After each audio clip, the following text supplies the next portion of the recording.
now that in the early years of the 20th century, this world was being watched by intelligences greater than man's, and yet as mortal as his own.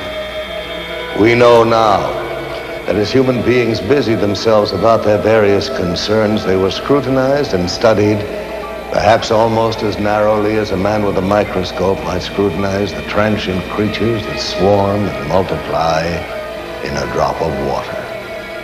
With infinite complacence, people went to and fro over the earth about their little affairs, serene in the assurance of their dominion over this small, spinning fragment of solar driftwood, which by chance or by design, man has inherited out of the dark mystery of time and space. Yet across an immense ethereal gulf, minds that are to our minds as ours are to the beasts in the jungle, intellects vast, cool, and unsympathetic, regarded this earth with envious eyes, and slowly and surely drew their plans against us. So began a science fiction bestseller published more than 75 years ago, H.G. Wells's War of the Worlds. It was written and read as harmless entertainment. Science fiction was just becoming popular. Fairy tales for adults. And yet that world of science fiction is all around us right now, less fictional with every passing day.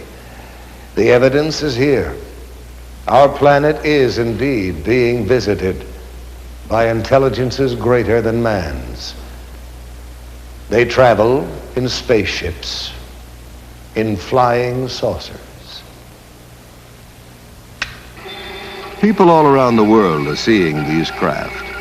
The Italians call them disci volanti, the French soucoupe volant, the Russians letayushchi targelki. In America, we call them UFOs. There are literally thousands of police and pilot reports of UFOs, and over 900 landing trace cases have been documented. Cases where soil chemistry has changed. Swirled circles that testify to tremendous centrifugal force where something massive landed. But what? The military spokesmen of the great powers are suspiciously silent. Only one thing is certain. No earthly power has built aircraft that execute right-angled turns at supersonic speeds. And such craft are consistently seen and photographed tracking our test planes and space vehicles. Where do these alien craft come from? And what are their powers? And why are they visiting us? Are they perhaps reminding us that we are part of a vast cosmic connection, that we have links, even kinship, with worlds beyond Earth? Or are they, as more and more people believe, trying to tell us that the knowledge we need to survive, to grow, is right here on planet Earth, hidden in our science and in our past? Our planet is in crisis, and some say all this has happened before, a long, long time ago, to that mysterious, fabled land, the lost continent of Atlantis. In the 4th century BC, Plato in his dialogues vividly described an island continent beyond the Pillars of Hercules called Atlantis. Ancient Mesopotamian tablets refer to a land destroyed by the Great Flood. The Book of Genesis, the Koran, Mayan legends, the epic Gilgamesh, all speak of this once flourishing civilization, whose science, it is said, surpassed ours at the moment of its destruction. What became of Atlantis? According to the records of Egyptian priests, in one cataclysmic day and night, the entire continent sank into the depths of the ocean. Russian physicist Immanuel Velikovsky has suggested that Atlantis became the lost continent after a shift in the Earth's axis.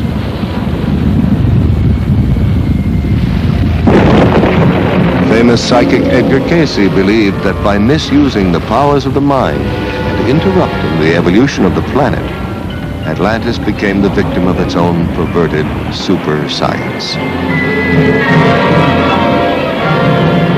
And the people of Atlantis, what happened to them?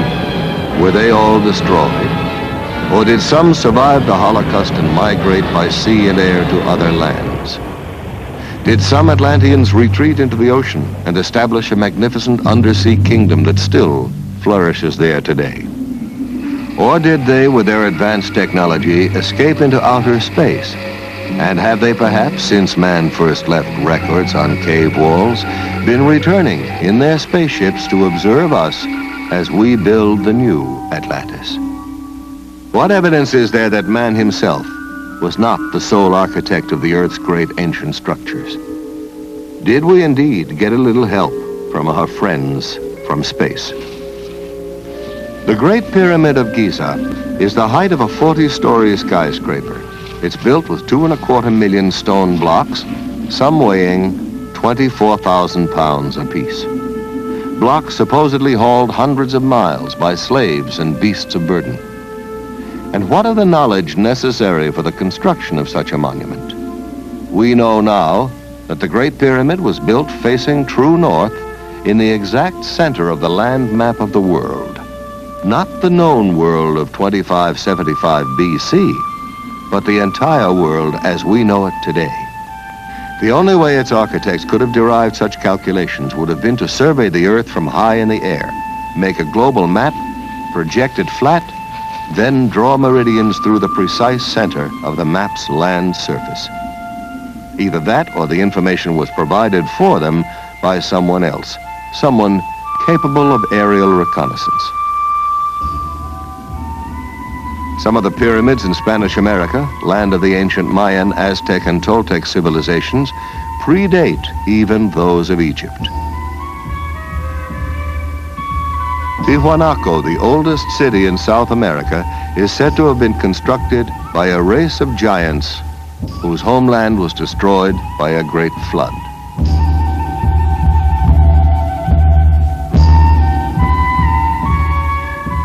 Archaeologists have discovered amazing similarities in architecture and artifacts in Egypt and at Tiwanaku. Similarities which have led some scholars to suggest that these two civilizations might have a common source. That perhaps Egypt was the principal colony of Atlantis in the Old World, while Tiwanaku was one of the drowned continent's colonial outposts in the New.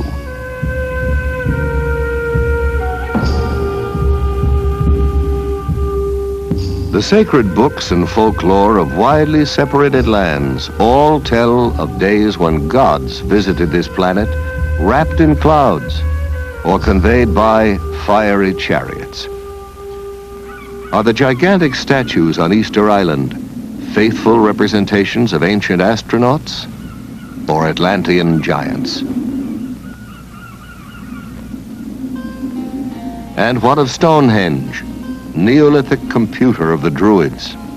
The parallel is not far-fetched, for it would take an IBM computer to decipher the functions of this calendar monument, to predict coming eclipses from the complex alignment of the massive stone slabs, each marking a position of the sun and the moon.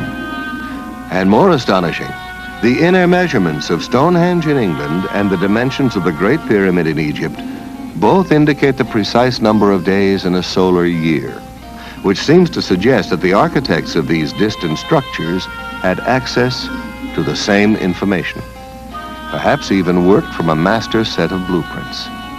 The question is, why?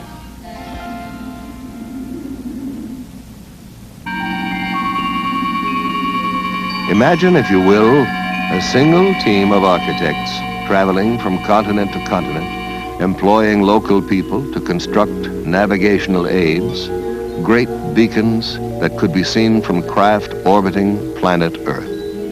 Beacons still operational today.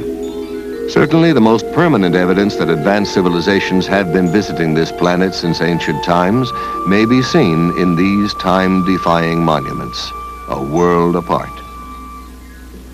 But Let us consider what is happening in our skies today. It was exactly 8:05 p.m. when Air Defense Command received word that a mysterious light was hovering low on the horizon just northeast of Rapid City, South Dakota. Radar operators at Ellsworth Air Force Base shifted their attention to the northeast quadrant of the sky and immediately picked up an unidentified target. Air traffic control quickly contacted an F-84 patrolling in the west, asked for an interception, and vectored the jet toward the UFO. A moment later, the jet's radar picked up the unidentified return and locked on. The plane was just 3 miles from its target when the light suddenly moved away with a fantastic burst of speed. The pursuit lasted for 120 miles, but the jet could not gain on the object. Finally, the pilot abandoned the chase. At ground control, the fascinated radar men watched the unknown object change direction and trailed the jet back to the airfield. The evidence is overwhelming that planet Earth is being visited by intelligently controlled extraterrestrial vehicles. In other words, some UFOs are somebody else's spacecraft. There are no good arguments against UFO reality if we consult the evidence. Stanton T. Friedman, nuclear physicist and lecturer, has been consulting the evidence on UFOs for over 15 years. One of the most extraordinary cases he has studied recently was that of Charles Hickson and Calvin Parker, two shipyard workers from Pascagoula, Mississippi, who claimed that while fishing on the bank of the Pascagoula River, a strange craft emitting a bluish light descended and hovered just above the oyster flat 30 feet away from them. Hickson later described how three silvery creatures floated out of the craft, grabbed him, and floated him aboard. It was some kind of zipping sound, and when I turned around in this area out here, about 40 or 50 feet out there, there was some kind of craft, you know. It looked like it's going to come right onto the ground. But it came on down and hovered about a foot and a half or 2 feet off of the ground.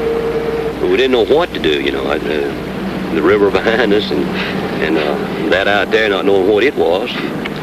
So, and then before we had time to really do anything, it seemed like an opening appeared. And toward the end, it was, you know, toward us. And the blue light, it had blue flashing lights. It was, you know, approaching the ground, but then they went out. And when the opening appeared, some source of light came from the inside. It was just almost blinding. Some UFO reports are hard even for governments to dismiss, especially when there are photographs to support the witnesses. At approximately 15 minutes to 10 Monday evening, several citizens from the East Los Angeles area phoned our station and stated that they were observing what they thought was an unidentified flying object. After receiving several of these phone calls, Officer Wynkoop and I were dispatched into the East Los Angeles area to investigate these possible sightings. We observed the object traveling in a southwesterly direction and gave pursuit of the object. While in pursuit, I was passenger officer and I was broadcasting a pursuit to my division watch commander, Sergeant Tigroin of Hollenbeck Division, LAPD. During the pursuit, I managed to take one photograph. This photograph negative was booked into police property using this report and this divisional record number.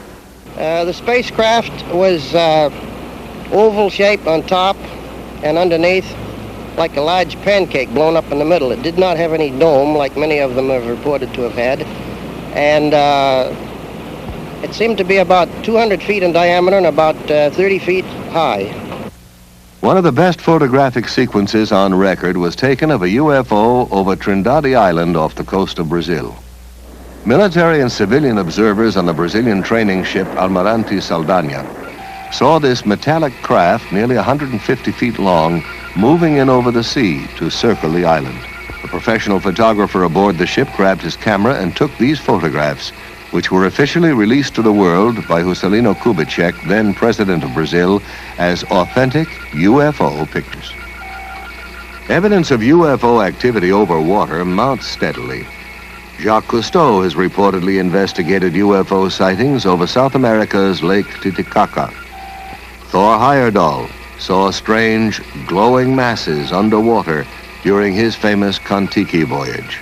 And there are literally hundreds of reports from marine scientists and ship's crews of mysterious undersea craft.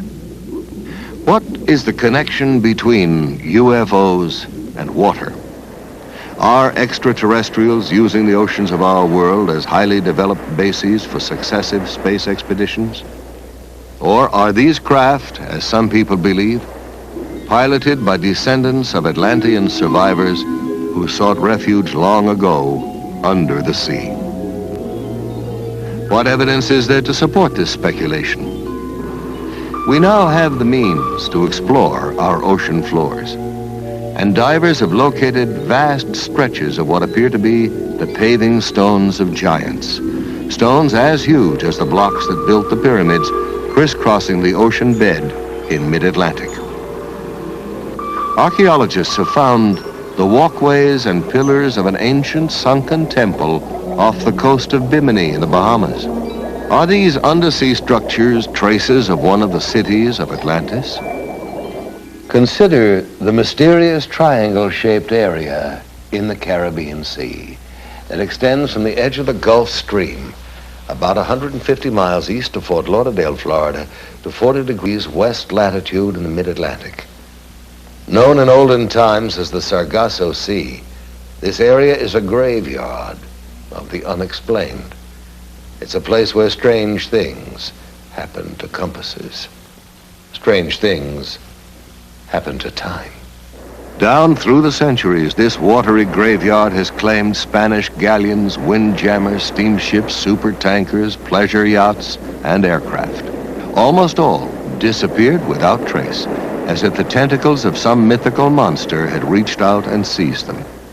This area is known today as the Bermuda Triangle, or Devil's Triangle. On December 5th, 1945, 5 TBM Avenger torpedo bombers under the command of Lieutenant Charles C. Taylor took off from Fort Lauderdale Naval Air Station on a routine navigational mission. Surface winds of 20 knots, skies clear, visibility unlimited. Suddenly, just 15 minutes before the flight was due to land, Fort Lauderdale Tower picked up Lieutenant Taylor's frantic voice. The time, 4 p.m. Calling the tower. This is an emergency. We seem to be off course. We cannot see land. Repeat, we cannot see land. What is your position? We're not sure of our position. We can't be sure just where we are. We seem to be lost. Assume bearing due west. Well, we don't know which way is west. Everything is wrong. We can't be sure of any direction. Looks like we're entering white water now. I tell you, we're completely lost. Then, at 4:25 p.m.,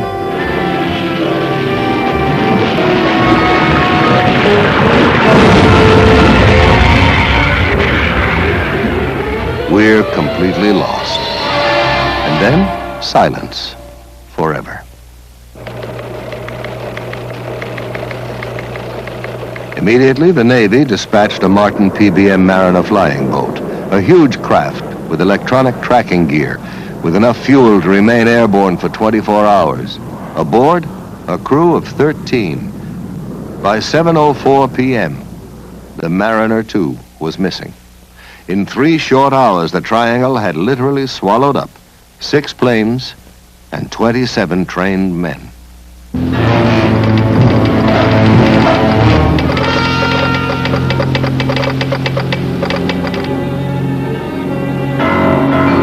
By dawn the following day, the greatest air-sea rescue search ever launched was underway. 242 aircraft and 18 ships scoured the area known as the Devil's Triangle, but not a trace was found. Not an oil slick, not a piece of wreckage, not a life raft. Nothing.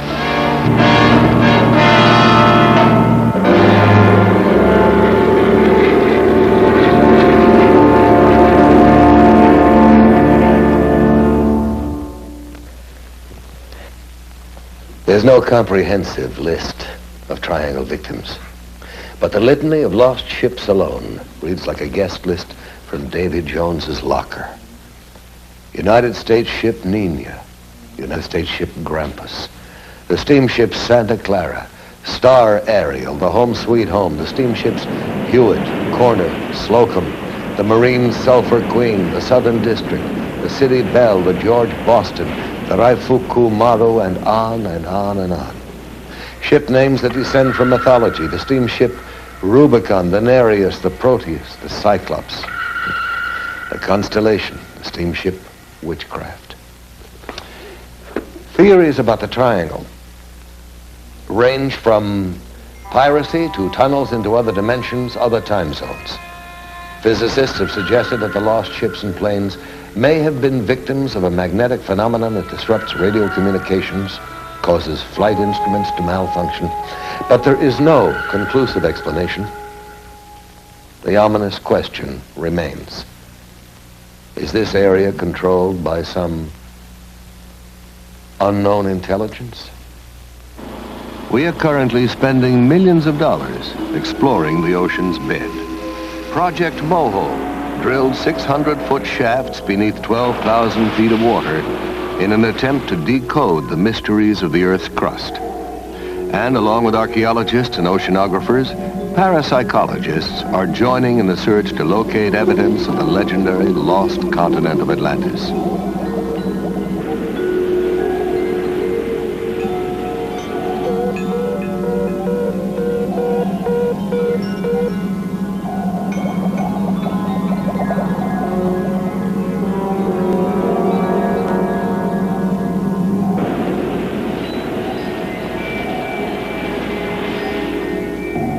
Myths from every country tell of gods and mermaids rising up out of the ocean.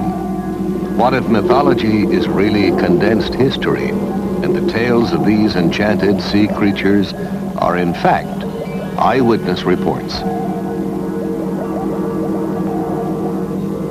What if the whale that snatched Jonah from the raging sea was actually an underwater craft?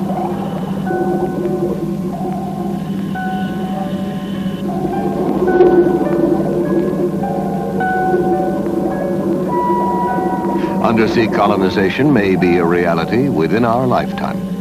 Oceanographic institutes like Woods Hole and Scripps are collaborating with the government in undersea lab experiments to prove that man can live comfortably in an aquatic environment for extended periods of time.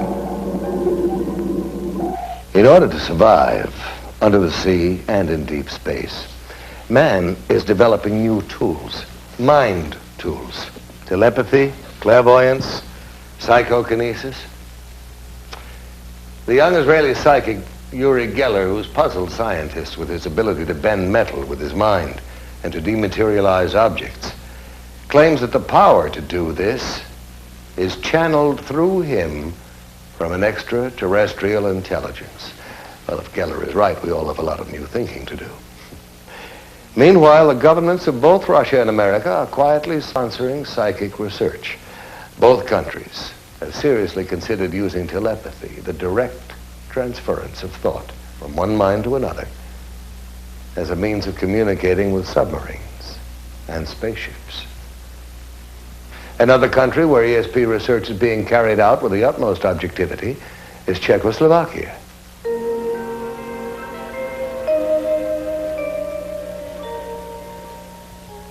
Here in a Czech laboratory, we are watching an experiment in telepathy. The subject is being placed in a deep hypnotic trance in order to free the unconscious to receive the message which will be relayed to him.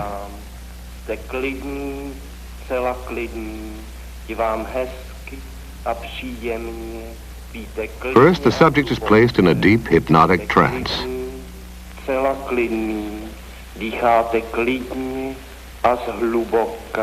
Hlubokým spánkem, spíte nejhlubším spánkem.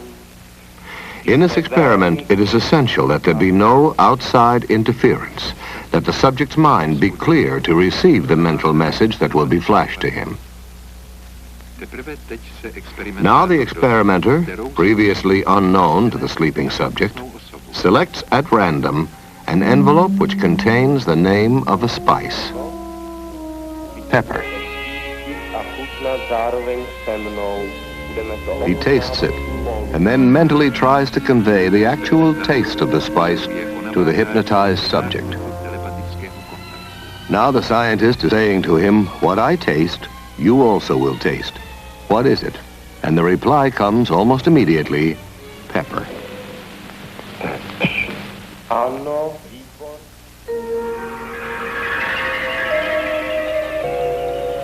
Psychokinesis, the ability to move physical objects with the force of the mind, is also a subject of intense interest to science and to the military.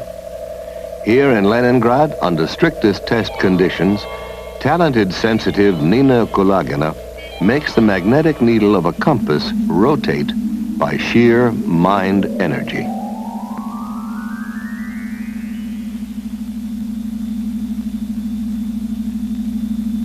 Russian scientists have found that while demonstrating this ability, the magnetic field surrounding Madame Kulagina's body is only 10 times less powerful than that of the Earth itself. Using this same energy, Madame Kulagina can also make non-magnetic objects like these matchsticks, shielded under glass, creep toward her across the table.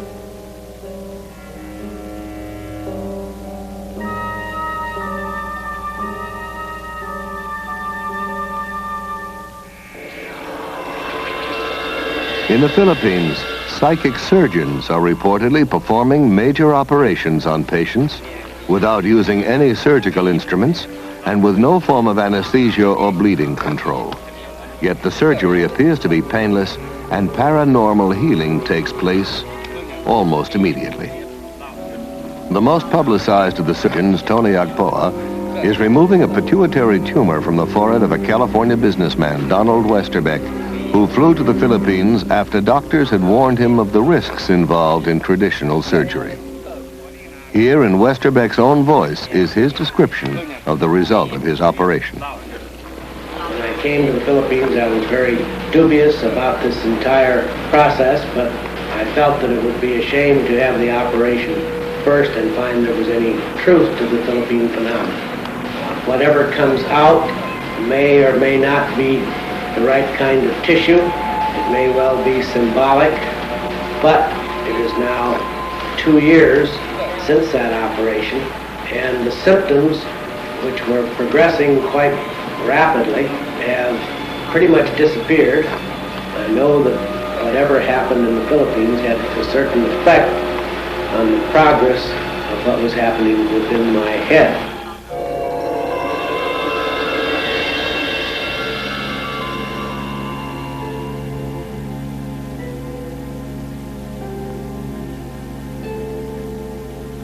You're here for psychic healing.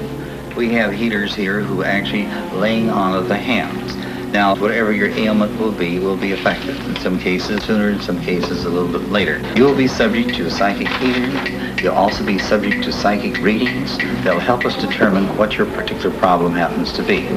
The healers have this energy that flows through them, imparting a psychic energy. And this energy will flow to whatever part of the body. I think that most people that really get into healing professions feel like they have some kind of healing ability. They may not know what it is, but I think they get into healing because they're kind of led into it. I mean, physicians, nurses, even chiropractors and others. Have you been doing any heat treatment or infrared or? Nothing. This observer is a licensed physician, an MD, one of the first to inquire into this unusual method of healing to see what it has to offer to his profession. Oh, absolutely. Absolutely. No, there's no known physical cause for rheumatoid arthritis, and not really for the other kind, osteoarthritis either.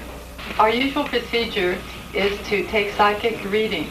This is a group of gifted sensitives who possess the extraordinary ability to diagnose a patient's illness by a method known as body scanning. They record their estimate of the possible illness by picking up vibrations directly from the sick person or by holding something belonging to her. Sometimes there is an actual transference of pain from the sick person to the diagnostician.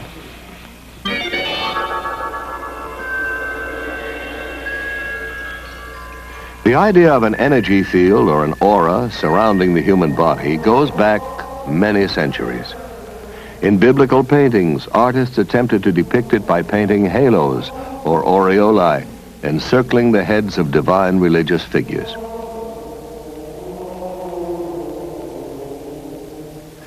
Rather more recently, this NASA picture shows Apollo 12 astronaut Pete Conrad on the moon with a bluish glow around him.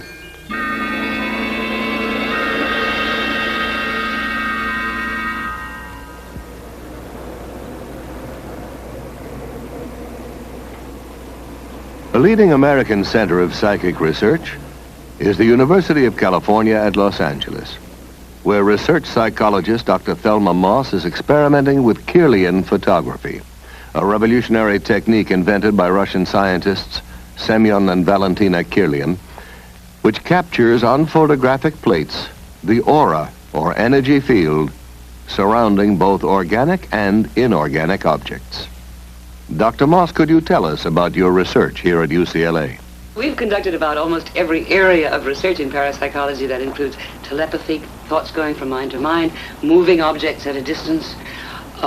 Primarily now, we're extremely interested in energy fields around the body. But probably the most fascinating work that we're doing right now has to do with a photographic technique that was first discovered in the Soviet Union called Kirlian photography, or more simply, electrical photography. And we've been able to get some pretty fascinating stuff on moving picture film using this technique, and I'd like to show it for you now, if I may. Okay, I'm going to turn on the film projector here, and we'll be taking a look at some of our work in motion pictures.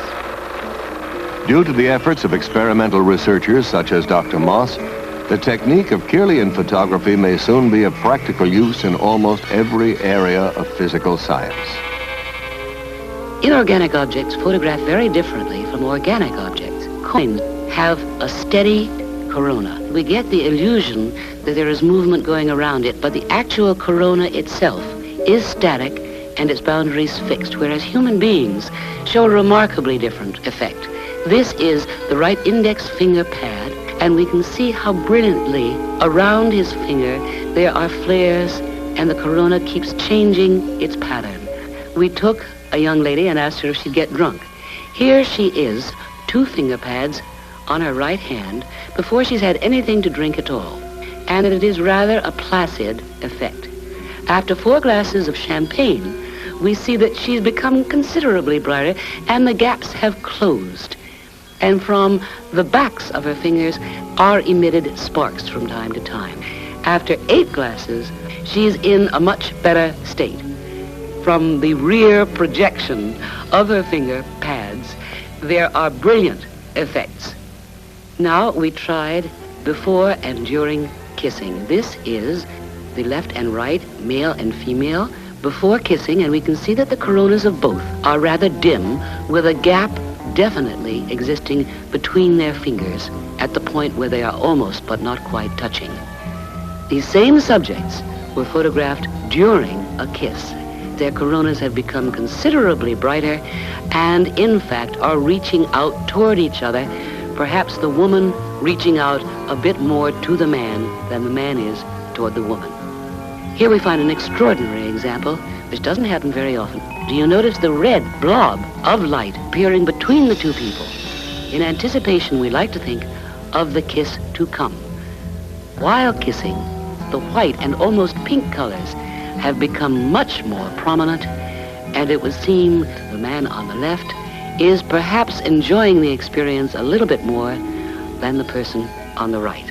Now, Dr. Moss has also observed through the Kirlian process the dynamic interchange of energy between a psychic healer and his patient.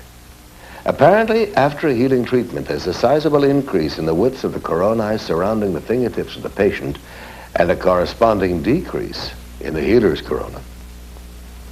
Another fascinating aspect of Kirlian photography is known as the phantom leaf phenomenon. People who've had a limb amputated often say that they can still feel it, even complain of absent fingers or toes that itch. Now this, according to scientists, can be explained by the persistence of old sensory patterns in the brain. But for years, psychics have claimed that they can actually see phantom limbs still attached to the body. And now the Kirlian technique supports their claim. In Dr. Moss's laboratory, first they photographed an intact leaf, then cut away part of the leaf and photographed it again. For a short time, a phantom counterpart of pure energy remained where the leaf had been cut. making up a complete sparkling outline of the whole leaf. One of the most dramatic things in Kirlian photography is the phantom leaf effect. Here is a leaf on the left side. It has been cut. We turn on the Kirlian equipment by placing an electrode, and here we see no phantom. Where the leaf has been cut, there is a kind of gap. However, by lifting up the electrode and replacing it very vividly, you can see the brilliance of the phantom effect. Extending beyond the boundary of the cut leaf, we can see flares coming out from various parts of the leaf and from its cut end. We cannot explain the effect. We simply know that it exists and that we can take it. About 30% of the time, we obtain this phantom effect. Dr. Moss, have you investigated any other types of psychic phenomena? Oh, I'm called on frequently. Psychotherapists sometimes bring their patients in because they've got some problems. One of the strangest areas of all is when we are called, I would say we get 100 calls a year, to find out about haunted houses. People think their houses are haunted. And we did one extraordinary investigation with interesting results of a haunted house here in Los Angeles for the American Society for Psychical Research. Not far from UCLA is still another haunted house, inhabited by Mr. and Mrs. Robert Rice, their 5 children, and a ghost. Mr. Rice, when were you first aware that your house was haunted? It was the holiday season of Christmas in 1969. Did you see or hear something? Well, it was more of a feeling than either sound or sight. It was one of these things that there was an extremely strong presence in the house, and I got up, I'd say it was 1 or 2 o'clock in the morning, and began to look around the house. I searched all the rooms expecting to find a burglar, but there was no one in the house, but a very, very strong presence. Soon after this, Mr. and Mrs. Rice called in a psychic to find out if their house was indeed haunted. They were told that the ghost was that of a young architect who had become very disturbed and hanged himself upstairs in the attic bedroom.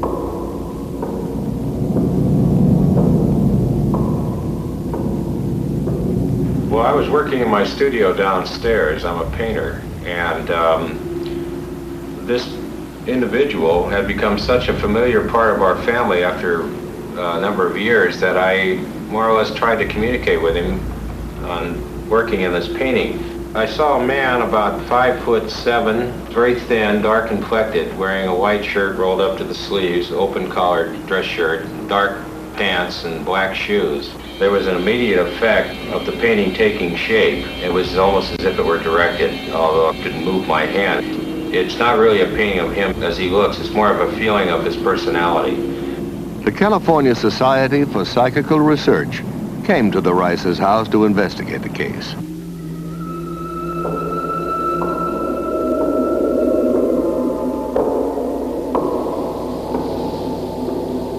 And they went through the house and the different parts of the house. Wherever they were, that they felt something, they would record that. They felt very strong feelings of him upstairs where he was supposed to have hung himself. There were unusual noises up and down the stairs, and it sounded like someone walking up and down the stairs.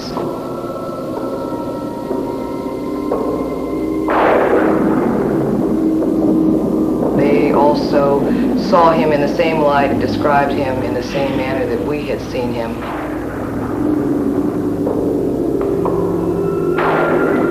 Much of their conclusions concurred with what we had told them ourselves.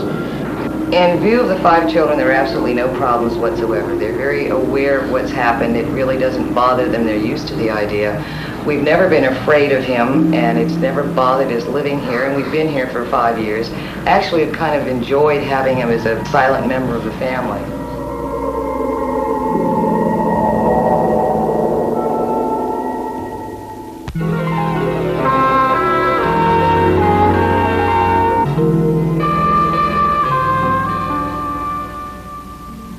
I am Lucretia Black, and I am a witch. I practice witchcraft.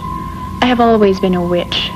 I was born a witch, I was raised a witch, and my mother, grandmother, and great-grandmother were all witches. What is a witch? It's a psychic female who can project her energies and invade other people's subconscious minds, forcing them to do things they would not normally do.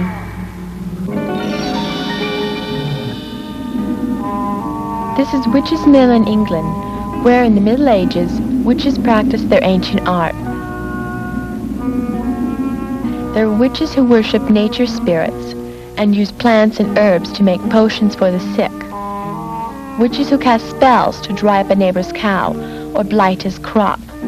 Witches who wore charms and amulets to dispel the dark forces. In England, in medieval times, the church burned and hanged witches, blaming them when someone became sick or died. In France, Joan of Arc was burned at the stake because the church was afraid of her amazing psychic powers. Down through the ages, people with psychic ability have been falsely accused of being witches. And as recently as 1970, in San Jose, California, an ordinary Midwestern housewife was charged with practicing witchcraft.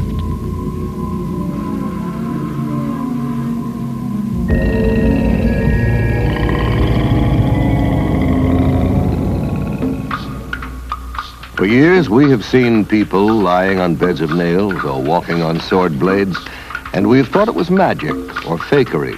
Now we're beginning to understand there is a thin line between magic and what we call mind over matter. And science has begun to study the people who perform these feats. Here in Hawaii, members of an ancient tribe walked barefoot through fiery coals without suffering pain or injury to their skin.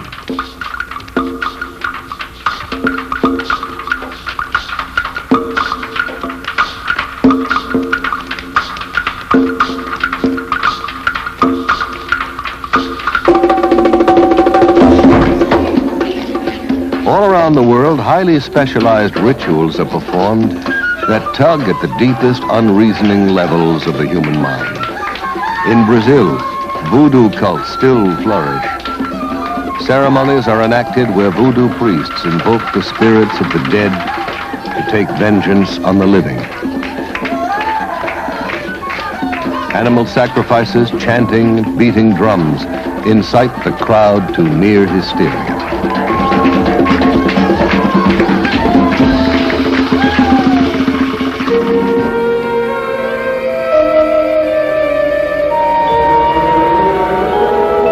Questionable occult ceremonies are not limited to the more primitive areas of the world. In San Francisco, as in other American cities, Satan is alive and well. And to prove it, here, with the full cooperation of the men and women involved, is an actual celebration of the Black Mass. In nomine Dei nostri, Satanas Luciferi excelsi.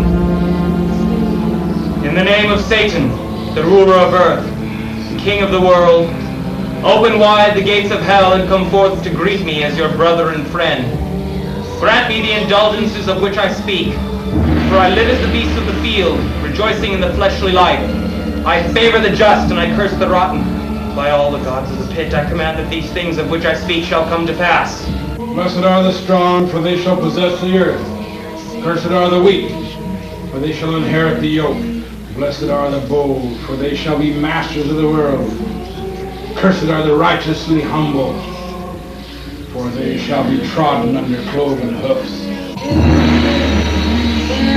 Come on, boys! Come on, boys! Hail, Satan! Hail, Satan! Hail, Satan!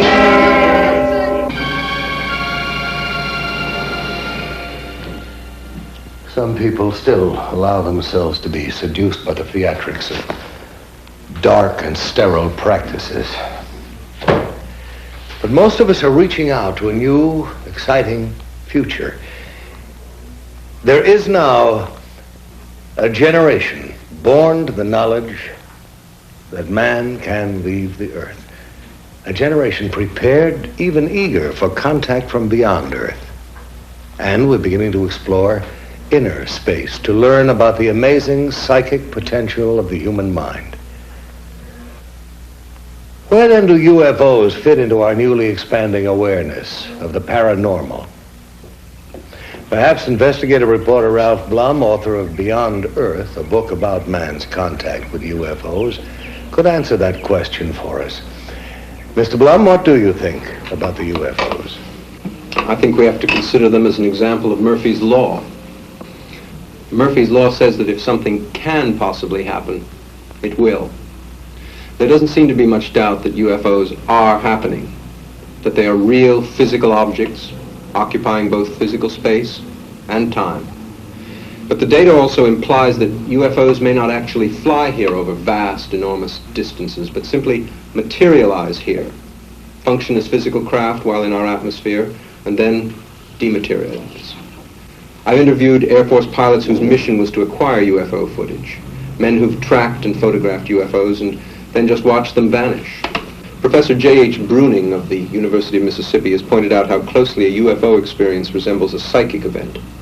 In both instances, something that, according to the rigid rules of science, shouldn't be there, appears and violates the known laws of space and time and gravity. Ghosts and UFOs seem to have a lot in common. Ghosts materialize, seem to float or hover above the ground, often communicate telepathically, then dematerialize, just like the reports of UFOs and their crews. These and other fascinating phenomena such as time loss, teleportation, and spontaneous healing are all associated both with occult and UFO experiences. And I'm inclined to agree with astronomer Alan Hynek, who suggested that we may be dealing with an intelligence that knows more about the physical world than we do, more about the psychic world, and is using it all. Mr. Blum, I understand that you got down to Pascagoula, Mississippi, just 36 hours after Charles Hickson and Calvin Parker had their UFO encounter. Yes, I did. It was the first time I'd seen for myself the profoundly disturbing effect of such an experience, not only on the two men, but on the entire town. Nothing that powerful had happened to Pascagoula since Hurricane Camille hit the Gulf Coast. And it was quite impossible to sit in the same room with Charlie and Calvin and not believe that something terrifying had happened to them. They had me one on this arm like this, and on the other one, you know, they had my other arm like that. And I just seemed to lift up to the same height they were off the ground, and we just moved into the craft. Now inside, how did they lay you out? Do you remember how it happened? Yes. I didn't see any tables or chairs or anything in there. I'm not saying it wasn't in there because the light was almost blinding, but I didn't see any. And when they carried me inside, they seemed to just lean me back, you know. And this eye, well, I keep referring to it as an eye, it moved up in front of me about this close. Mm-hmm. And it started right at my eyes, looking me right in the eye. Uh-huh. And it hesitated there for a few seconds, and it just started moving over my entire body. When they brought me from the craft along this area here, and they didn't drop me, you know, they just released me back to the ground. And I fell. I don't know why my legs were weak. I don't know why it was the fright or what it was, but I fell onto the ground. And that's when I seen Calvin. He's standing right over here in this area, and he was standing facing the river with his arms outstretched like that, just like he was staring at something. A man in Missouri gave a paper on 546 landing cases from 34 countries. These all involve traces, that is, where some marks were left after the UFO took off. One place where this happened was on the Johnson farm in Delphos, Kansas, November 2nd, 1971. The strange marks in the middle there are a ring of soil affected by a UFO. There are a whole host of tests run on the ring. It's clear that something strange happened to the soil as far down as 14 inches deep. To give you an example of what happens to soil, the soil on the left was from that ring, obviously different in color and texture, and I might say from laboratory tests also different in composition from the normal soil on the right. As long as UFOs remain in the air and perform impossible acrobatics, we can all enjoy arguments about who is hallucinating. And the military can tell the anxious citizens you did not see a flying saucer. That was Venus, or swamp gas, or migrating geese, or whatever. But all that changes when a UFO lands and aliens disembark. One of the most amazing and agonizing of such experiences involved a couple named Betty and Barney Hill. While driving through the White Mountains of New Hampshire in 1961, the Hills lost several hours on the road. Unable to account for the missing hours and plagued by recurring dreams, they finally sought psychiatric help. While under time regression hypnosis, both Barney and Betty Hill relived being taken aboard a strange, glowing craft manned by beings not of this earth. While aboard, they were given an extensive medical examination and told that they would not remember what had happened to them. This is a model of one of the UFO occupants as described by Betty Hill under hypnosis. They were under 5 feet tall, with grayish skin, and communicated by some sort of thought transmission. In contrast, the creatures that floated toward Charles Hickson appear to have been servo mechanisms or robots. The pointed spike ears prompted astronaut Brigadier General James McDivitt to suggest that they were probably some kind of advanced radar device. Another version of what they look like, this is a drawing made by an artist, a composite based on hundreds of eyewitness reports. And obviously most landings don't get reported. This character is about 4.5 feet tall or so. 2 arms, 2 legs, a head and a body. Slightly different facial features, obviously not like any of our friends down here on Earth.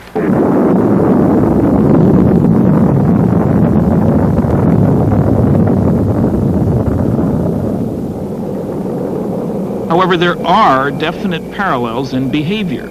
They have Earth excursion modules, which behave very like our lunar excursion modules. Take our Apollo program. We have strange-looking flying craft carried on board a launch vehicle. They hover out in the boondocks on the moon, land, a couple of humanoid-looking creatures climb out, wander around, pick up rock samples, play games, then re-enter their craft, lift off, disturbing the soil behind them, rendezvous with the mothership, and zip off toward another planetary body. The same sequence, in fact, that have been observed here by UFO witnesses. One of our pioneer astronauts was Brigadier General James McDivitt. In 1965, General McDivitt spent 4 days in outer space as command pilot of Gemini 4. General McDivitt, have you ever seen a UFO? Yes. During my flight on Gemini 4 in 1965, I saw an object in space fairly close to our spacecraft that I could not identify. It looked to me like maybe the upper stage of another rocket. I tried to take some pictures of it, but unfortunately the pictures did not come out properly. We never were able to identify what it was, and all of our ground radar tracking data indicated that there shouldn't have been another object anywhere near us at the time. General McDivitt, do you know anyone else who claims to have seen a UFO? Well, yes. As a matter of fact, I know all kinds of people who claim to have seen them. Some of them are very legitimate, and some of them I think are just having fun. I had an opportunity recently to meet a gentleman from Mississippi who claims to have actually been taken into a spacecraft. And quite frankly, I believe that that gentleman is telling what he considers to be the truth. He wasn't looking for publicity. He wasn't trying to be funny. He was trying to be very honest. He was very sincere. And quite frankly, I walked away from the whole conversation with him believing that what he said is true as far as he's concerned. Well, I kind of thought it was people at first, you know, off like that. But of course, when they appeared there in front of me, it was the most shock I've ever had in my life. They were shorter than me. I'd say about 5'2" or 3", and they didn't have a neck. The head, it seemed to come directly to their shoulders. And it had something, it came out to a point about where a nose would be, and on each side, the ears. And I believe that they looked like they were a little longer on the ears than the nose. But it seemed to me when they came out that doorway, or that opening or whatever it was, then just almost instantly, they were right there on us. Their arms, they had arms, and I saw the arms moving here and in the shoulders. But they had weld. I mean, their fingers were weld, and then they had something like a thumb, and they were like this. Mm-hmm. Can you tell me about the lie detector test? When they were asked to come over here to talk to these people, they had in their mind that it was just a big joke. And if I understand it correctly, they ran one test on Mr. Hickson.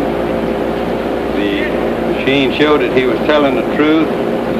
Then they run another one, And then the examiner, he began to wonder himself. So he ran the third test, and he believed just what Mr. Hickson had told him. Sheriff Diamond, can you tell me just what happened that night? We questioned him at length. And then we left the room and recorded every all the conversation they had. Recorded between the two of them.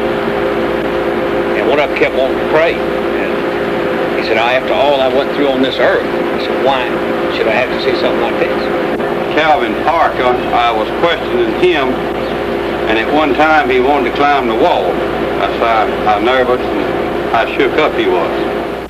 But since I was down there, and since I was a physician, and several other scientists and investigators were asked to consult and look into the situation, I was asked would I mind if I would be present, and I said I wouldn't mind at all. And while it is still very difficult for us to believe that a spaceship landed and that robot-type creatures came out and actually took these two people into the spaceship, these men, in my opinion, believe that they saw this and that they were being honest in reporting what they have reported.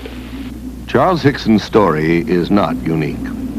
UFOs first soared into the news in this country in 1947, when pilot Kenneth Arnold saw 9 disc-shaped objects skimming along at high speed and in an unconventional manner, like a saucer would if you skipped it across water. A newspaperman who interviewed Arnold coined the term flying saucer, and over a quarter century of sky watching began. For 28 years, these metallic disc-shaped craft, tens of meters in diameter, have been seen around the world, from Paris to Papua to Pascagoula. Although science has failed to supply a generally accepted explanation of UFOs, the subject has been investigated by the United States Congress. In 1968, Congressman J. Edward Roush of Indiana chaired the House Committee on Sciences and Astronautics Symposium on UFOs. Congressman, do you believe UFOs are somebody else's spacecraft? Well, I hesitate in answering the question only because of this. I don't know, but my imagination tells me that perhaps, just perhaps, there is something that would permit a man to travel faster than light.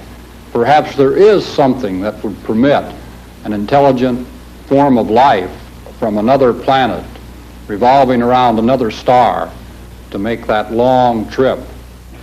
And that way they left out hundreds of reports by... For more than 20 years, Major Donald E. Kehoe, U.S. Marine Corps retired, has been reporting on the world of flying saucers. I understand, Major Kehoe, that like physicist Stanton Friedman, you believe that we are being visited by intelligently controlled vehicles from other planets. I do, and I agree with the Air Force. They've had a secret conclusion to that effect since 1948. A few years ago, I conducted a symposium here on Capitol Hill, and the participants of the symposium were scientists of some renown. And they were scientists who had an interest in UFOs. And during the course of that symposium, photos were presented which purported to be UFOs. One of the scientists who analyzed the photographs at Congressman Roush's hearings was Dr. Robert M.L. Baker, Jr., who has consented to evaluate for us 2 UFO films from the files of the Smithsonian Institute in Washington, D.C. We see here the Montana 1950 film showing 2 bright objects taken by Nicholas Mariana of Great Falls, Montana. The natural phenomena that's often given as a source of these images is airplane reflections. Airplanes, unless moving at unrealistically high speeds, would have to be so close to the observer as to be identified as airplanes in order for them to portray the kind of motion seen on the film. I don't concede these images to be airplanes, airplane reflections, comets, or other well-understood natural phenomena. We don't know whether these are sophisticated weapons. Everyone denies that they are. Our own country denies that they are sophisticated weapons of this country. This film was taken in 1952 by Delbert Newhouse, a Navy photographer, near Tremonton, Utah. He estimated that there were approximately a dozen metallic objects shaped like 2 saucers, one inverted on top of the other. The official explanation was that the objects were a flock of soaring gulls. But Dr. Baker had this to say. Birds, such as gulls, simply don't make the kinds of accelerated turns at high speeds that were measured on the film. There also exists some meteorological data that would indicate that there were no updrafts that could have allowed the birds to maintain flight for long periods by simply spiraling. It would be seem more likely to me that it is some natural phenomena or even possibly something from outer space. There is, however, another theory. The Bermuda Triangle is not the only area in which navigators have been troubled by the odd behavior of magnetic compasses. As every school child knows, something strange happens to your magnetic compass as you voyage into the Earth's polar regions. Scientists have turned to space, to the upper atmosphere, even to the sun, to account for this magnetic anomaly. But responsible reports suggest a greater mystery. A large concentration of UFO sightings in the Arctic and Antarctic has led some experts to speculate that these regions may serve as landing bases for extraterrestrial craft. It's even been suggested that the flying saucers, in fact, emerge from and re-enter the Earth's interior by polar doorways, and at the center of our planet is their true place of origin. In 1947, Rear Admiral Richard E. Byrd, in command of the U.S. Navy Task Force, flew 1,700 miles beyond the North Pole, not as would be expected over frozen icy wastes, but across a vast land of mountains, freshwater lakes, rivers, green vegetation, and animal life, a land not recorded on any map. From the evidence provided by Admiral Byrd and other famous explorers of the Arctic and the Antarctic, it has been suggested that the Earth is not, as we have been taught, a solid sphere with a fiery center of molten metal, but is in fact a hollow shell in which a small amount of the original fire remains to form a central sun capable of emitting light and of supporting plant growth. It has even been claimed that the huge mammoths found frozen in the polar ice are not prehistoric, but were animals from the Earth's hollow interior that wandered to the surface and froze to death. Proponents of this theory estimate that the Earth's crust is approximately 800 miles thick, with openings at its polar extremities. They suggest that Admiral Byrd and other explorers actually entered the openings leading to the Earth's interior without knowing it. These explorers assumed that they were still traversing the outer surface because the downward slope of the entrance is so gradual and because they could not see the other side of the opening, which is hundreds of miles away. Almost to a man, scientists ridicule the hollow Earth theory. They will tell you that the only hollow spaces anywhere near the poles are located in the heads of those who believe in the theory. And yet a number of disquieting questions remain unanswered. How then do we account for the warming effect, the presence of increasingly warm winds as one travels north beyond 70 degrees latitude? Why do these winds carry enormous quantities of black dust? Why does colored pollen stain the snow red, green, and yellow over thousands of square miles of the Arctic? Why are all icebergs composed of fresh water? And why do explorers find tropical seeds and plants and even trees floating in the fresh water off these icebergs? Where do all these things come from? Well, the answer to these questions is obvious to anyone who believes in the existence of an unexplored region hidden in the Earth's interior. But the hollow Earth theory is not limited to this planet. In his book, A Journey to the Earth's Interior, Marshall B. Gardner discusses the bright lights seen shining from the polar caps of Mars, Venus, and Mercury. Concludes that these planets also have hollow interiors and central suns. According to Gardner, the aurora borealis, the northern lights, result from the rays of that central sun inside the Earth, projected through the polar opening into the night sky. Now, before we join in the laughter of scientists at these notions, we should remember that 100 years ago, the world's most prominent astronomers staked their reputations on the fact that rocks did not fall from the sky. Today, these rocks are called meteorites. Science, like any living thing, must grow. Now, one of the crucial new questions for scientists is how to travel through deep space.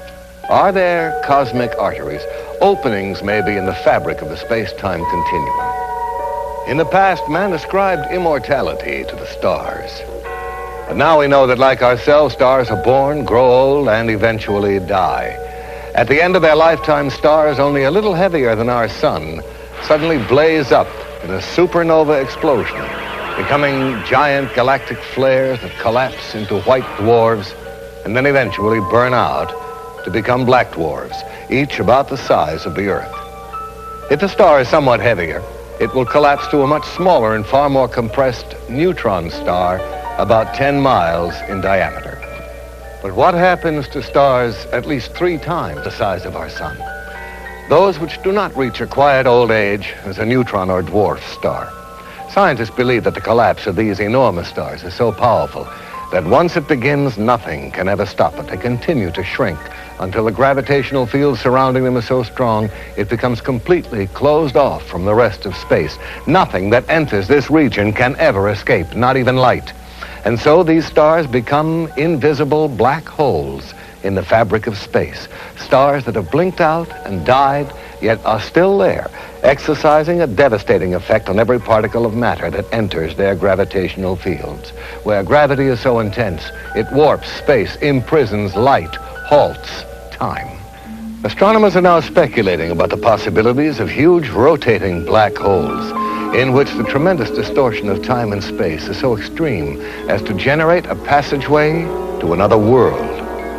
A future astronaut plunging down a rotating black hole could perhaps never return or communicate again with our world. But he might emerge in a different time, a different corner of the universe, or perhaps even a different universe. And it's not so unlikely that an advanced technological civilization could have overcome the hazards of black hole travel, harnessed their power to voyage through time as well as through space. In his stunning book, The Cosmic Connection, astronomer Carl Sagan imagines for us a federation of societies in the galaxy that have established a black hole rapid transit system in which a vehicle is rapidly routed through an interlaced network of black holes to that black hole nearest to its destination. As even more dramatic evidence of interplanetary penetration, we can look to Siberia just after the turn of the century. An unidentified space object hurtled toward Earth at over 30,000 miles an hour. Trailing streams of fire, it broke into our atmosphere, and then came the explosion.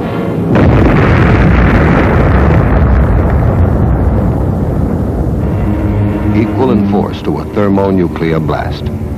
A huge mushroom of fire and smoke, an explosion like none recorded on Earth before that left traces of radioactivity and felled trees within a 40-mile radius. And yet there was no sign of a crater. On January 7, 1948, officials at Godman Air Force Base near Fort Knox, Kentucky, observed a strange object passing over them at high speed. Minutes later, at 2:30 p.m., a squadron of P-51 fighters approaching from the south was asked by the Godman Tower to investigate the UFO. Captain Thomas Mantell, the squadron leader, left the formation and began to climb. At 2:45, Mantell notified the tower he was at 15,000 feet. There's something in sight above and ahead of me. Some kind of a huge metal object, but it's not a plane. I'm going to 20,000 feet. At 3:15, Mantell radioed again. It's now directly ahead of me and moving at about my speed. I'm trying to close for a better look. That was Captain Mantell's last transmission. All further attempts to reach him failed. Less than an hour later, search found the plane. Mantell was dead. His shattered watch had stopped at 3:18. Does our military have in its possession the twisted metal remains of crashed UFOs, the charred bodies of space crewmen? I don't know. There are no easy answers. But one thing is clear. With the formidable resources at its disposal, the American military has to have the best collection of UFO data in the world. And I really think it's time they shared that data with the people. I must say I have some sympathy for the military, especially the Air Force, whose province is, after all, the wild blue yonder. What do you do when something unknown is penetrating your airspace and you can't cope with it? The bureaucratic solution seems to be, when in doubt, classify. But I also have real sympathy with the people who are the victims of this policy, people whose lives will never be the same because they had the courage to report what they saw. I admit some people have been seeing some pretty strange things lately. One of the strangest and most bizarre is the appearance of huge hairy creatures that walk upright on two legs and are frequently sighted in areas where UFO activity has been reported. Somewhere in these dense forests lurks something for whose origin and existence science can offer no earthly explanation. Called Sasquatch in Canada, Bigfoot in the western states, Folk Monster in Arkansas, Momo in Missouri, Skunk Ape in the Florida Everglades, these foul-smelling giants, some of them reportedly 10 feet in height, crash around in the undergrowth, uproot trees, invade logging camps, and terrify witnesses.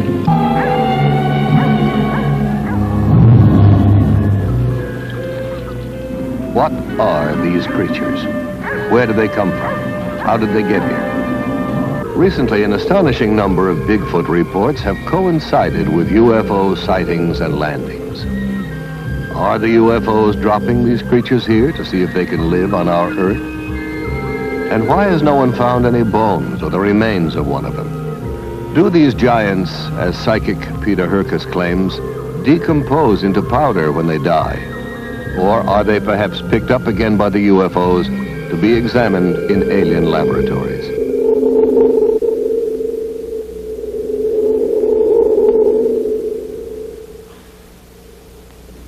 Is the Bigfoot a cosmic mutation? Incredible as this notion may seem, we're contemplating even stranger possibilities in our own laboratories. In 1818, when Mary Shelley first conceived of the Baron Frankenstein, the idea of one human being fabricating another was sheer fantasy. Now the inconceivable has become a near reality, as scientists around the world do research in the new and ominous field of genetic engineering. By a process known as cloning, we can now reproduce genetically identical copies of an individual organism. Already, experiments in cloning plants and lower animal forms have been successful. The way has been paved for similar experiments with human cells. At the University of California at San Diego, Dr. Walter Desmond is carrying out research in cloning. In this laboratory, we're working with a variety of cultured cell lines. These are cells originating from various tissues in the body, which can grow essentially forever in culture vessels. The material from which we start, the animal tissue, is made up of a number of different kinds of cells. Since we are often interested in studying only one cell type, it is desirable to have cultures which come from a single cell. We would expect then all cells in such a culture to be identical. This is accomplished by cloning, putting a very small number, even one cell, in a culture dish and allowing the individual cells to grow. Colonies of cells arising where there was originally only one can be isolated and studied with the assurance that all of these cells are of identical origin. There is still some question whether cells of higher animals have this potential. At the University of Indiana, Dr. Janice Brothers has been doing extensive work on the development of lower animal forms, such as salamanders, from a single parental source. Thus, the new specimen salamander grows up to be essentially an identical twin, a generation removed, of the single parent. Axolotls are a type of salamander which come from Lake Yacamoco in Mexico. The axolotl is useful to scientists because many mutations have been described in this animal. The development of each characteristic of the body is controlled by genes. A change in a gene is called a mutation. Some of the mutations that have been found in the axolotl affect the development of the eye, heart, legs, skeletal system, and the pigment. The golden and white axolotls are animals which have pigment mutations. The 4 large dark axolotls swimming in the aquarium are a clone of nuclear transplants made by transplanting a nucleus from the cell of a normal embryo into an egg which has abnormal cytoplasm.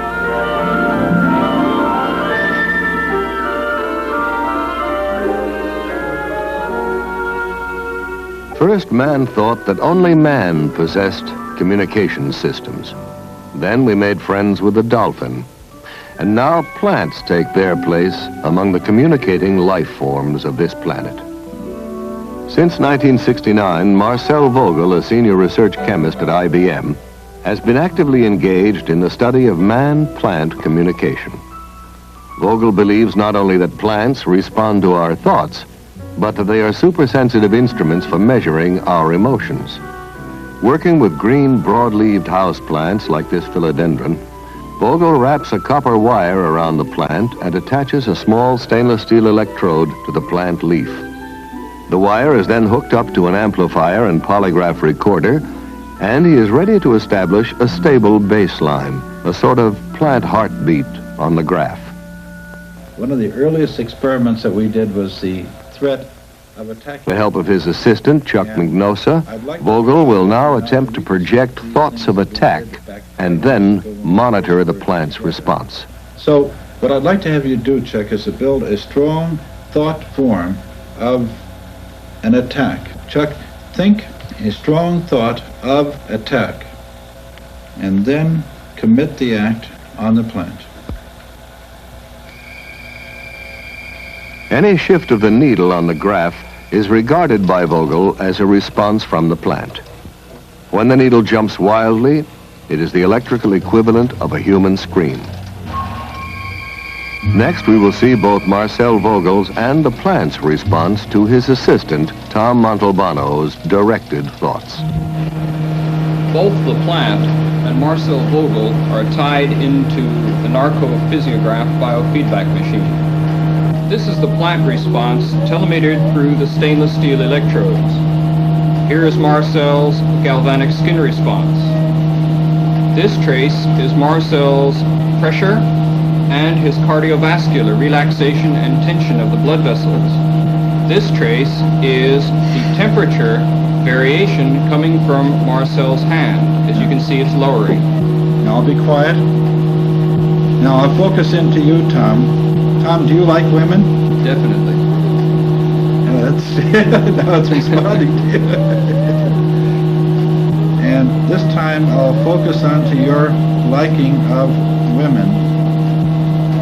Now here you have my response to your thought, but nothing with the plant yet. Now we're getting an emotion, a response, you see, right here. I had a thought of doing some healing work. Good. Now repeat that operation, that thought. There's the repeat. There you picked it up. Now it transferred. See, your mind was locked in. There's the thought finally transferred. All right. Look at this. It is. There's a response to our personal interaction. It's always a thrill to me when I see this happen, because it's hard to believe that we are all linked together with thought. So we really become one with each other and nature. And that's why I love this type of work. Now here's my response to the thought of love. I said the word love. But look at the Marcel Vogel is pointing out how, with identical equipment, the plant's response is greater than his own. That it actually picks up more information and is therefore a finer instrument for measuring emotion than man himself. Research into the secret life of plants raises some awesome moral questions. Should we, for instance, give up cutting roses in our gardens? Should we eat only vegetables that have died a natural death? And what is natural when we speak of death? The human race has come a long way since Faust sold his soul to the devil. Now we are ready to negotiate with death, to treat dying and death as a disease, and a curable disease at that. In March of 1963, biologists at the University of Oklahoma confirmed that the skin cells of the Egyptian princess Mene were still intact and, in effect, alive. Yet Princess Mene has been dead for several thousand years. Ancient Egyptian priests apparently knew many of the secrets of life preservation, secrets we are now in the process of rediscovering through a branch of science so new that most people have never heard of it. The name is cryonics. Cryonics is a program of extended life. Because of the tremendous gap between the research laboratory and the general practitioner's office, it appears it is no longer appropriate to bury or cremate an individual simply because he is suffering from a terminal disease and has suffered a cardiac arrest. In fact, there is much more we can do utilizing the newest developments and breakthroughs in the science of cryobiology. In fact, cryonics regards dying and death as a disease, most serious indeed, but not necessarily incurable. How do you cure a patient of death? Well, under ideal conditions, a patient would be in a hospital, and just seconds after cessation of heartbeat, death certificate would be signed, constituting legal death. Immediately, the patient's body temperature must be reduced to 0 degrees centigrade just as soon as possible. This is accomplished by usually placing the patient in a cold bath solution and rapidly reducing the body temperature. The purpose is that we are trying to reduce the metabolism. We are trying to slow down the dying process as rapidly as we can. Preparing the body for the second phase of cryonic suspension, which is perfusion, where the body is actually brought down to temperatures all the way down to 300 degrees below zero. This process of perfusion consists of replacing the blood in the body with a biological antifreeze that protects the cells from these very, very low temperatures. Once the patient has gone through the perfusion process, they are placed in a temporary environment of dry ice until a capsule has been prepared, a cryogenic storage vessel made out of stainless steel that will contain the patient's body and also provide the low temperature refrigerant. In this case, we're using liquid nitrogen, which has a temperature of minus 320 degrees Fahrenheit. At this temperature, for all practical purposes, time ceased to exist. We are not in the business or interested at all in freezing dead bodies and trying to bring them back to life. In fact, what we are doing is we are slowing down by utilizing low temperature biology. We are slowing down and stopping the dying process just as soon as it legally becomes possible. The churches are very much in agreement with the objective of extending and saving precious life. Here we have a young lady who was placed in cryonic suspension. And actually, the church not only agreed with the procedures, but actually provided a Monsignor to come down and bless the capsule in the hope that, indeed, that this woman could be saved. How did you become interested in this research, Mr. Nelson? Well, as a child, I was fascinated with the phenomena of hibernation, how animals could survive long, foodless, cold winters. Most recently, we had a real example of a human being, a young man by the name of Armando Sacaros, who wanted to escape from Cuba. And he conceived of the idea of stowing away in the wheel well of a high-flying jet. He didn't realize that the ordeal that he was about to encounter was a situation where the altitude at 39,000 feet does not have enough oxygen to sustain life, or that the outside temperature was minus 40 degrees, and that the wheel well is not a pressurized compartment. Any one of these factors could have and should have taken his life. 8 hours later, when the plane landed in Madrid, Spain, young Armando fell out onto the pavement, frozen, no heartbeat, and to the astonishment of everyone, about an hour later, they detected a faint heartbeat, and several days later, he was nearly recovered, and 56 days later, he left the hospital well.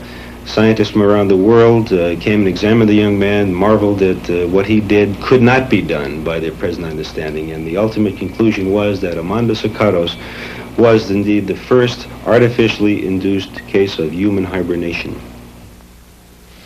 In the past several years, NASA has been allocated millions of dollars for hibernation research as a possible aid to space travel.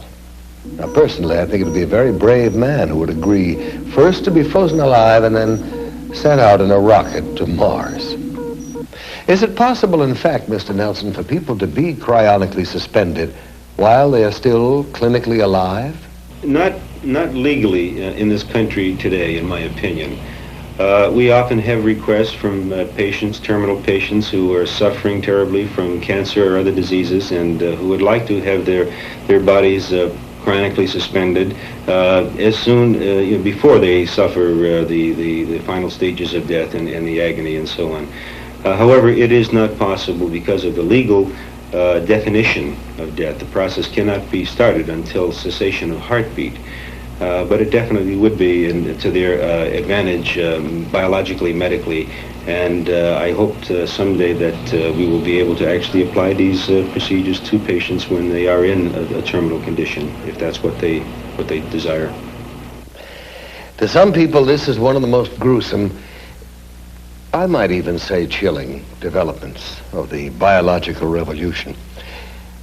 But not, I think, as threatening or as mind-stretching in its implications for the future as is cloning. I recall reading a French essayist who suggested that when man is on the verge of creating life, God will return. He will smile wryly and announce, "Closing time, gentlemen, please." No, not long ago, the concept of growing a whole organism from one cell, asexually, in a laboratory would have seemed impossible. But already scientists are contemplating the cloning of human life. Dr. Richard Siegel, professor of genetics at UCLA, has agreed to discuss some of the ethical, the social, and even the political implications of science interfering with evolution. Dr. Siegel, is it likely, in your opinion, that cloned man will become a reality in the near future? The very definite possibility exists that in the foreseeable future, it will be possible to clone the most complex mammal of all, man himself. We have the theory, we have the scientific know-how. However, some of the very specialized techniques that are required have not yet been achieved. But there's reason to believe that with the concerted effort, some of the barriers that now exist can be avoided. Were human cloning finally achieved, and I must emphasize that it has not yet been done, I think that it would raise some very remarkable ethical problems for all mankind. After all, here would be a group of people who would have no proper father, no proper mother, no family, who would recognize from the outset that they were Xerox copies, as it were, of people who exist or had recently existed. And to contend with this through their lifetimes would present a most difficult problem that would finally have to be dealt with. Whether it would be psychiatric, psychological, I don't know. I would not like to be a Xerox copy myself. Certainly cloning would raise, too, some very practical problems for man. For example, one can think immediately a dictator who could clone for himself a superior fighting force, people that would be virtually invincible as an armed force, people who could be programmed so that they would have no mental blocks against fighting. They would have no question but to go out and kill or do the bidding of the dictator. Now here's another possibility, really very intriguing, but at the same time quite frightening. We can imagine that a very wealthy, very powerful individual might have a dozen or so clones of himself prepared. And these could be kept in storage, as it were, and could be used when called upon as a source of spare parts.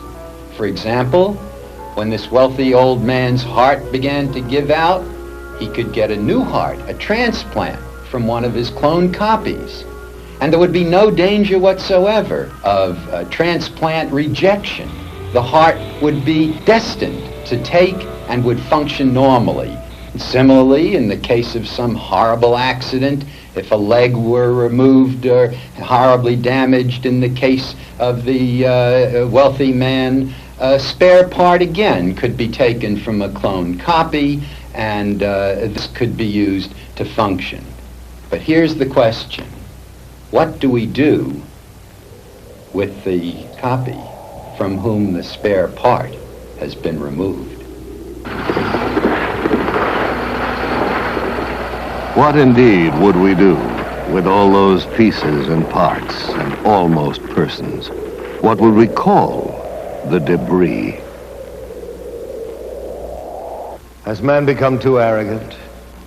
Do we already believe there is nothing that science and technology could not eventually solve? Are we indeed the new Atlantis? The challenge that confronts us is as enormous as it is exciting. We are ready to tap new resources: telepathy, psychokinesis, Bigfoot and black masses, UFOs and Atlantis, Kirlian photography, cloning, and cryonics. These subjects all have one thing indisputably in common: people want to know more about them, to learn to forge new tools for mankind's future on Earth and beyond. Where are these new concepts and talents coming from? Are they imprinted in us from the beginning? Or are we being programmed from without, in the sense that the Lord once programmed Moses for survival?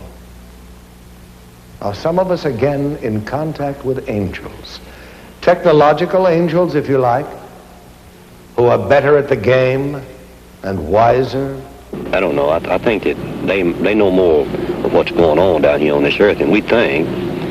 And I don't know, they might have been, you might say, looking for somebody that could, you might say, hold up under the strain and convince people that there is another world and there's some kind of life on that world. They. Who are they?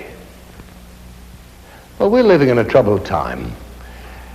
So perhaps the most pleasing theory is that they are from planet Earth itself, from far in the future, when we have at last learned to travel backward in time. I like that. Because if that theory is correct, if they are our own descendants, if they are from the future, why then it means we made it. We survived.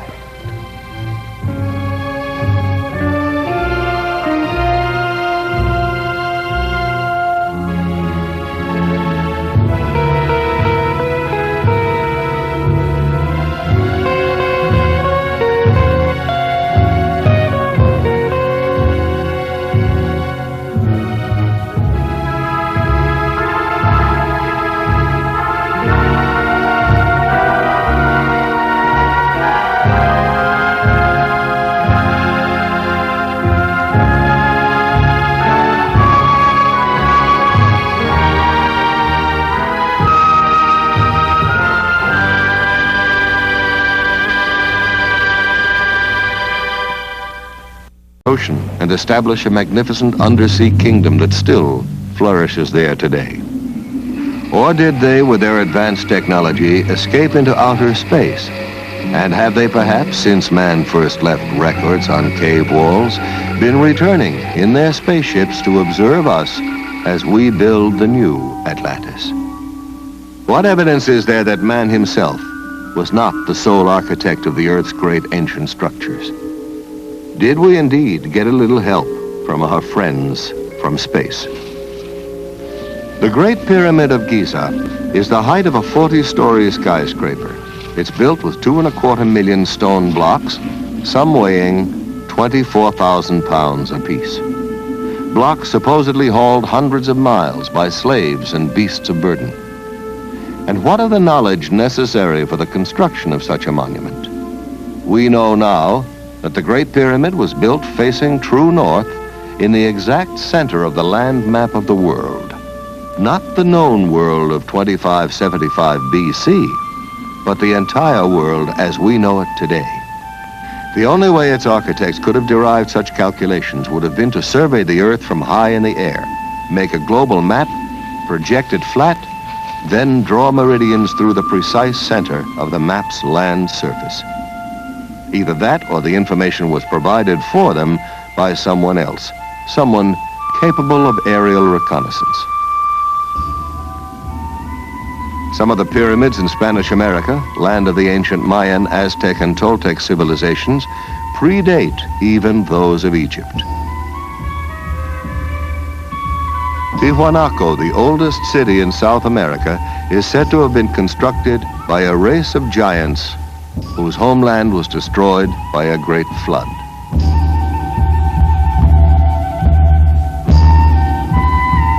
Against us. So began a science fiction bestseller published more than 75 years ago. H.G. Wells's War of the Worlds. It was written and read as harmless entertainment. Science fiction was just becoming popular. Fairy tales for adults. And yet that world of science fiction is all around us, right now, less fictional with every passing day. The evidence is here. Our planet is indeed being visited by intelligences greater than man's. They travel in spaceships, in flying saucers. People all around the world are seeing these craft. The Italians call them disci volanti, the French soucoupe volant, the Russians letayushchi targelki. In America, we call them UFOs. There are literally thousands of police and pilot reports of UFOs, and over 900 landing trace cases have been documented. Cases where soil chemistry has changed. Swirled circles that testify to tremendous centrifugal force where something massive landed. But what? The military spokesmen of the great powers are suspiciously silent. Only one thing is certain.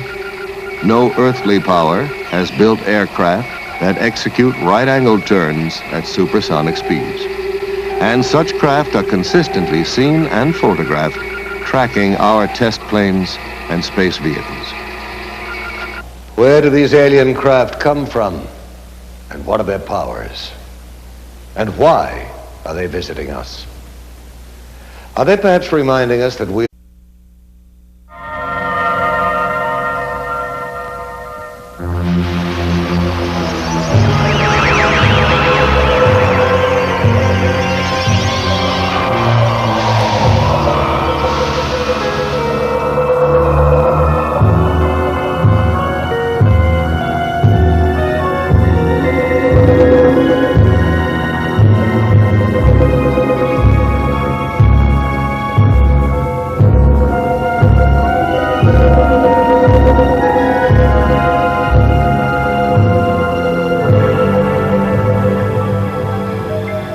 know now that in the early years of the 20th century, this world was being watched by intelligences greater than man's, and yet as mortal as his own.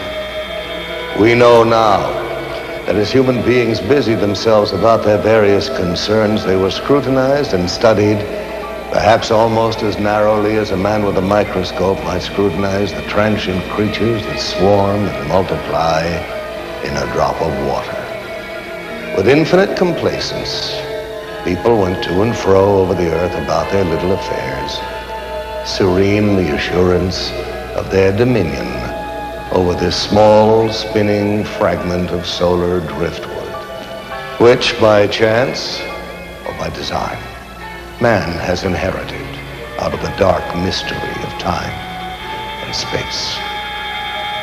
Yet across an immense ethereal gulf, minds that are to our minds as ours are to the beasts in the jungle, intellects vast, cool, and unsympathetic, regarded this earth with envious eyes, and slowly and surely drew their plans.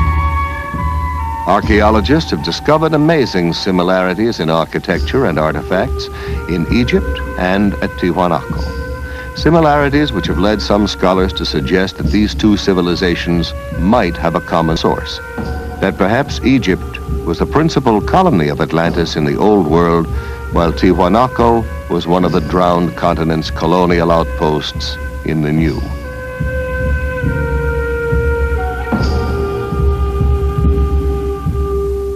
The sacred books and folklore of widely separated lands all tell of days when gods visited this planet wrapped in clouds or conveyed by fiery chariots.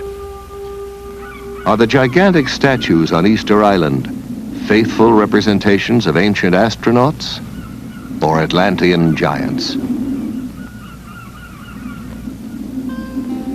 And what of Stonehenge, Neolithic computer of the Druids?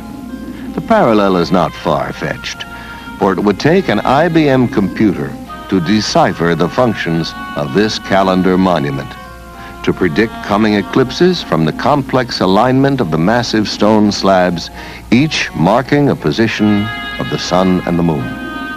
And more astonishing, the inner measurements of Stonehenge in England and the dimensions of the Great Pyramid in Egypt both indicate the precise number of days in a solar year, which seems to suggest that the architects of these distant structures had access to the same information, perhaps even worked from a master set of blueprints.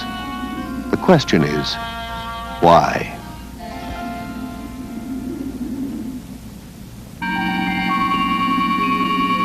Imagine, if you will, a single team of architects traveling from continent to continent, employing local people to construct navigational aids.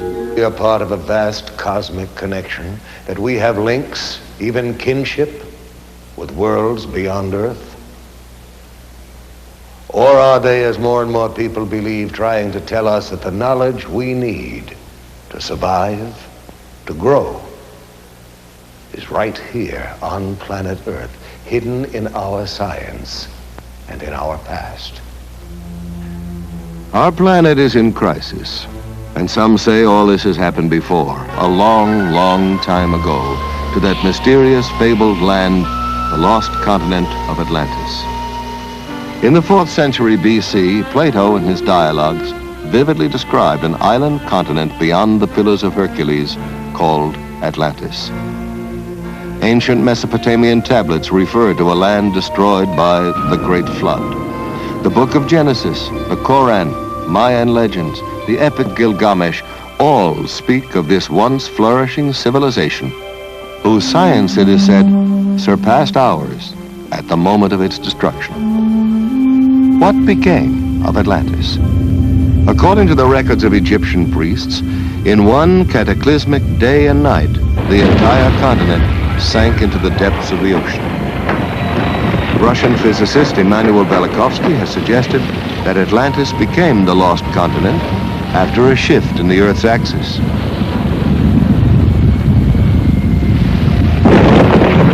Famous psychic Edgar Cayce believed that by misusing the powers of the mind and interrupting the evolution of the planet, Atlantis became the victim of its own perverted super science. And the people of Atlantis, what happened to them? Were they all destroyed? Or did some survive the Holocaust and migrate by sea and air to other lands? Did some Atlanteans retreat into the